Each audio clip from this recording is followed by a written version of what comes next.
Welcome to star 9 news. Tirupati నగరపాలక సంస్థ పరిధిలోని 27వ డివిజన్కి సంబంధించి మల్లయ్యగుట్ట గంట వద్ద మంగళవారం మేయర్ అధికారులతో కలిసి డివిజన్లో పరిశీలించారు. 27వ డివిజన్ మహిళలు త్రాగునీరుకి బోరుల నుండి మంచినీళ్లు, కుళాయిల ద్వారా వచ్చే నీరు సరిపడా నీళ్లు రావడం లేదని మరియు బోరు మోటార్లు మరమ్మతులు చేసి త్రాగునీటికి ఇబ్బందిగా ఉందని వాటిని మరమ్మతులు చేసి త్రాగునీరు సరఫరా జరిగేటట్లు చేయాలని, అలాగే ఇంటి సమీపంలో ఖాళీ జాగాలో పిచ్చి మొక్కలు విపరీతంగా పెరిగాయి ఉన్నందున అక్కడ చెత్త చెదారంతో ఇబ్బందిగా ఉందని, కాల్వల్లో చెత్తను తొలగించాలని మేయర్ దృష్టికి తీసుకుని రావడం జరిగింది.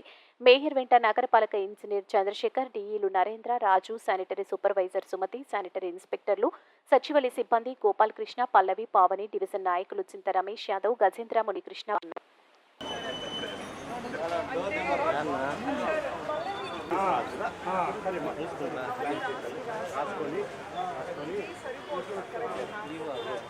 రోపు అడ్డ డిస్టెన్స్ కాబట్టి బ్లాక్ అంత ఈజీగా ఇంకోటి వచ్చి ఆర్చ్ అవుతూ ఉండాలి.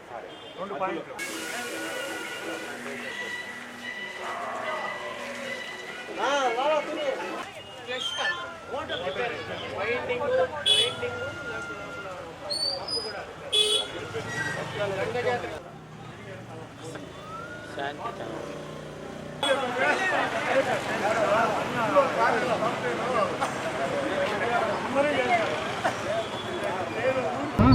ఇరవై 27వ డివిజన్ పరిధిలో ఎంజీ కట్ట మీద చిన్న వార్డ్ సమస్యలు ప్రజల్ని తీసుకొస్తే దాన్ని ఇవాళ విజిట్ చేయడం జరిగింది. ఫీల్డ్ మీద మన ఎంఈ గారు చంద్రశేఖర్ గారు, డి రాజు గారు, అలాగే శానిటరీ సూపర్వైజర్ సుమతి గారితో పాటు వార్డులో ఉన్నటువంటి మా వైఎస్ఆర్సీపీ నాయకులందరం కలిసి వాళ్ళ ప్రజా సమస్యలు తెలుసుకోవడం జరిగింది.